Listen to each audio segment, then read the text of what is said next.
Utopian socialism na scientific socialism ni mifumo miwili tofauti ya uongozi. Lakini kuna utofauti gani kati ya utopian socialism na scientific socialism?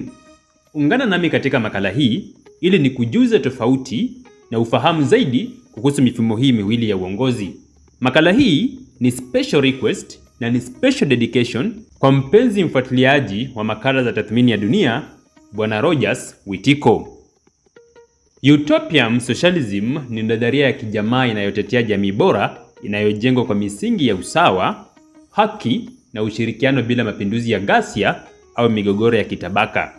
Kulingana na wafasi wa nadharia hii, mabadiliko ya kijamii yanaweza kupatikana kwa njia ya amani kupitia mifano ya kijamii na kiuchumi inayowekwa na watu wenye nia njema.